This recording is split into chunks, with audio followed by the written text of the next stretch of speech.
instant analysis from practice. It was a hot day, early morning. It was a little cool earlier, but it's finally here. It's game week. I think back to that Tuesday practice that Lincoln Riley first came on when the interim staff was still rolling and he had just been hired. And now we're here. In a few days, they're finally going to kick off the start of the Lincoln Riley era. And I can tell the guys were fired up coming out of the tunnel. A lot of energy, a lot of guys yelling stuff. It's a work day. We're here to work. It's football season, all that stuff. So these guys, watched college football over the weekend. And now they're excited to play in their own game this opener. I know one question a lot of fans had is who's going to lead the team, who are going to be the 4 team captains. That's what we learned after today's practice. Lincoln Riley announcing the 4 USC captains. We've got quarterback Caleb Williams, linebacker Shane Lee, offensive lineman Justin Dedich, and then the 4th one is going to be Tuli Tuipulotu on the defensive line. So Chris, instant analysis of the captains. Yeah, Lincoln Riley, took a minute before the meeting and said, I got an announcement to make, and you never know what that's going to be. It's not going to be injuries, but it felt like it was going to get team captains. We're a few days out from the game. The team needs its team captains, and I don't think anybody was surprised by the majority of those guys. Caleb Williams, Shane Lee, guys who went to Pac-12 Media Day. Those seem like 2 locks to be out there for the coin toss. And then Tuli Tuipulotu is a guy that is one of the best players on this defense and team in general, regardless of position. And he's a guy who Lincoln Riley and the staff really challenged as a leader to step up. And you can just tell when you interview him now, he's so much well-spoken. You can see that confidence now. He is definitely building into that leader. He's more of a quiet guy, but he's definitely taken on that role. And then Justin Dedich, I've seen a lot of people in the mentions, they're kind of surprised by that. Jack, you mind patting me on the back a little bit? Yeah, because I remember I pegged Justin Dedich as a dark horse captain candidate because I've known him a long time, and you can just see when guys talk about Justin Dedich, aka Dede, he just epitomizes everything you want in a team leader. He's going to be a starter at right guard. This is his first season going into the season as a starter, but he just brings so much off the field. And I asked Jonah Monheim about him. He's like, that's the guy who kind of sets the standard in our room. He brings so much juice, and guys are probably aware. You've probably seen it in clips of him ripping his shirt off in the weight room. He gets super hyped. He's breaking down team breakdowns and stuff like that. The guy pulls tractor trailers. This guy is a monster, and that's the guy you want out there for that coin flip. And this is the guy that epitomizes everything that you want for USC Trojans leadership.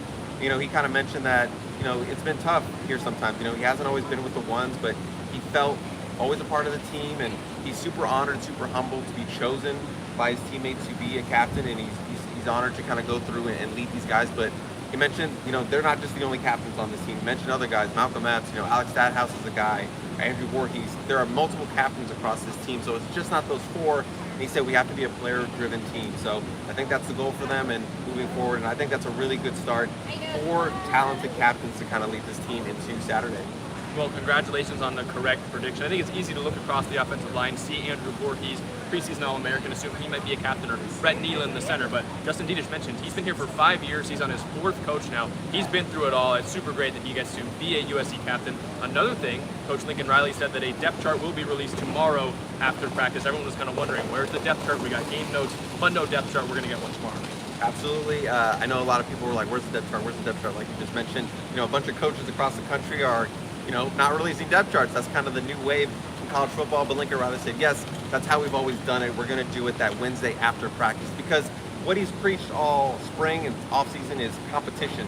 So how can you go out and put out a depth chart before you finish your final week of practice, before your last hard practice being Wednesday? So he said he would be a hypocrite if he did that, if he put out a depth chart before practice was settled. So they're going to take that Wednesday practice, another shells practice, and they're going to go through and kind of finalize the depth chart. And we'll get that for everyone to see, and everyone's excited to see that depth chart because it just means one step closer to kickoff on Saturday.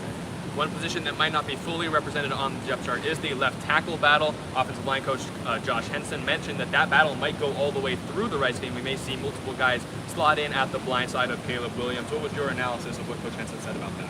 That's kind of something similar to Henson said last week as both those guys. It's really tight race. It's kind of 1A, 1B, and he sees that competition kind of going into the season. Kind of reiterated what he said last week, so I don't think there's anything super new there. That's kind of what we expect. But the depth chart, I don't know if it's going to give us much. It might be a Portland Ford or Bobby Haskins.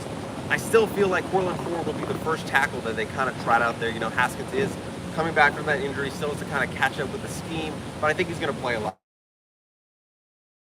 He's not afraid to use rotation, and I feel like those guys are definitely going to rotate in rotate in series and see how they do, under the lights when live fire is coming against a defense and not on the practice field. So I feel like Portland Ford still has the edge in terms of getting the kind of first snap start, but I feel like those guys are going to play a lot together. And I don't know really what to expect. Like I said, with that depth chart, I feel like it might be an or, but we'll see. Well, we've got captains out of the way. We're gonna have a depth chart out of the way soon. So now we got to start looking forward to Rice. Our own Ryan Abraham asked Coach Riley what they've seen on film from Rice. Can you break down a little bit about what Coach Riley said? Yeah, he's very complimentary. They said they're a good team. They have a good front. They're a team that's been in some close games. Obviously that doesn't show up really on the record. They're 4-8 last season, but they played a lot of close games. He cited the Arkansas game where they went down there and it was kind of a close game until the last couple of minutes. But they went toe-to-toe for an SEC team in Arkansas. So that's something to take away, and that's something you can't really overlook. Any team in college football. So I know USC is a heavy favorite, but it doesn't sound like these guys are overlooking them in the slightest. Obviously, we got to talk to more offensive players today, so we're kind of asking about that defense. Talked to Jonah Monheim, asked him about that front, because Rice does have some interesting players up there in defense at outside linebacker and interior defensive line. He said they're creative, they do a lot of twists, they do a lot of different blitzes, so it's going to be key for this veteran offensive line. They do have some young guys on the edge, and I think that's going to be a big test, is kind of not getting tricked up there. Staying disciplined, helping each other out when they get some of those creative looks that's thrown at them. The interior is their most veteran part of USC's offensive line, so I think they'll be good in there, but it's going to come down to the tackles, whether that's a young Portland Ford and Jonah Monheim, or maybe a Bobby Haskins, but I think that Rice is going to try to confuse them a little bit based on what Jonah said with their twists and stuff, so I think it's going to be an interesting matchup, and a good first matchup to get their feet wet. Another specific thing that Lincoln mentioned is Rice's experience.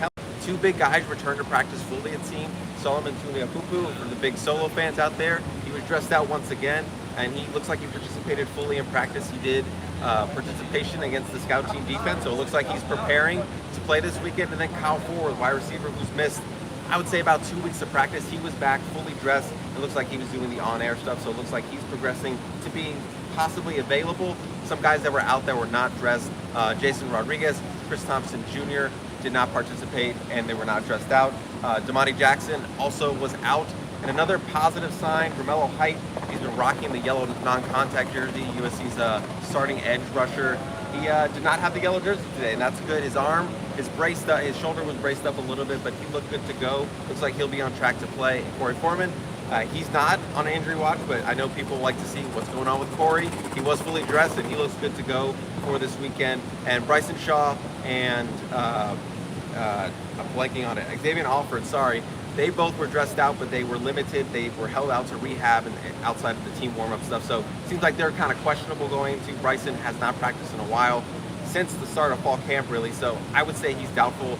Xavier Alford, maybe. We'll have to see how he does in the next couple days of practice. But I would say both of those guys are doubtful to highly questionable for this weekend. We also saw Michael Jackson, though he wasn't fully dressed, fielding punts with Raleek Brown and Travis Dye and Jordan Addison, Gary Bryant. So that's another good sign. Chris, any more news and notes from today's practice? No, I just kind of want to get out here for that heat comes down, and it's going to be a hot week of practice. But I think it's a good Tuesday practice. A lot of information out there. We're starting to see it. It's getting set up. We got team captains. We got depth chart tomorrow, which we'll probably talk about. But I think we're all excited to finally cover a game. Well, I think you got to be happy with, so like 80 right now. It's going to be triple digits this weekend, so make sure you're wearing short sleeves, no layers to the game this Saturday. But this has been Instant Analysis for Chris Trevino. I'm Jack Smith. Check out uscfootball.com.